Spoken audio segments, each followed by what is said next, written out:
I did it. I went out and I bought a MacBook. Historically, my entire life, basically, I've held a bias against Apple and their products.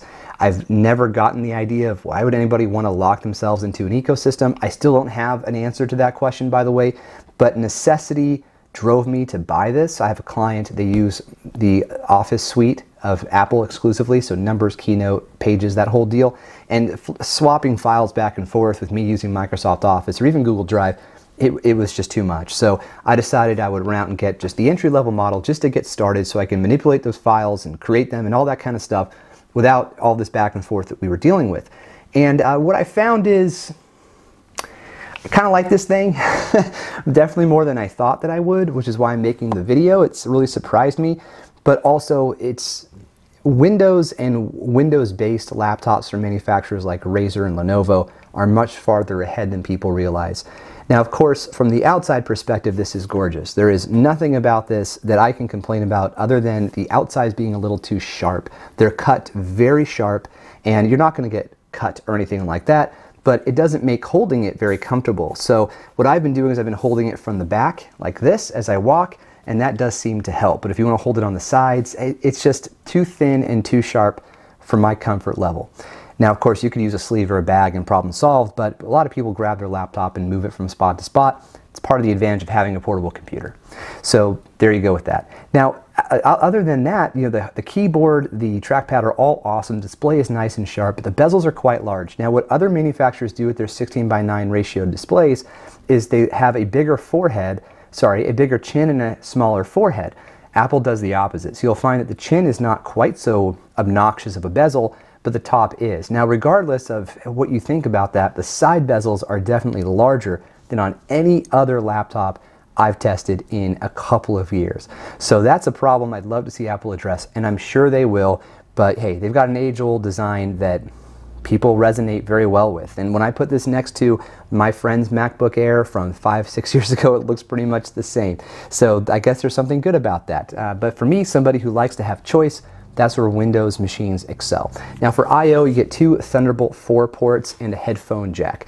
Apple retained the headphone jack. Way to go, Apple. And there's also a fingerprint reader on the inside, so you have that. And the webcam is pretty decent quality, which surprised me. The speakers and the microphone also quite good.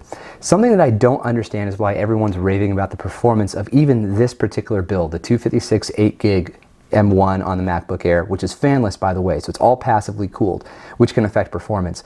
My 8GB Razer Porsche RS, which is an ultrabook 14-inch, outperforms this thing in just day-to-day activities, opening Word, opening Excel, opening Microsoft Teams, Edge, all of those types of applications open faster in Windows. Now, you can definitely make the argument that Microsoft Office Suite is optimized for Windows machines. I would imagine that it is better optimized for Windows, right, than it is for Apple.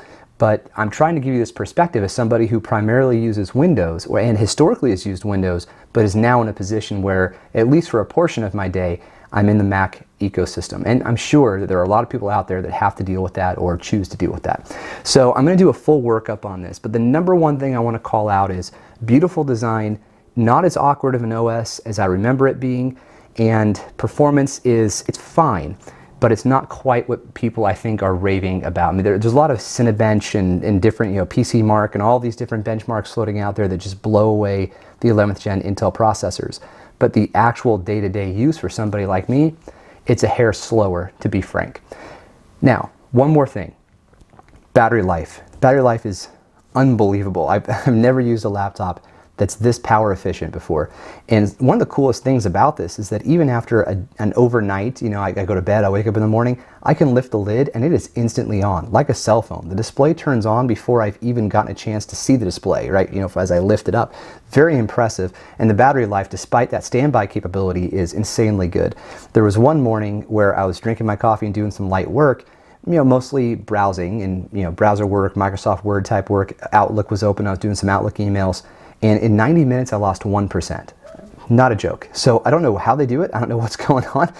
It seems like magic. And yeah, Apple, you've earned my respect with that capability. And this is, I've even tested the Razer Book 13, which is supposed to have good battery life. Didn't have nearly as good a battery life as this. Neither is my Porsche RS, which does have really good battery life.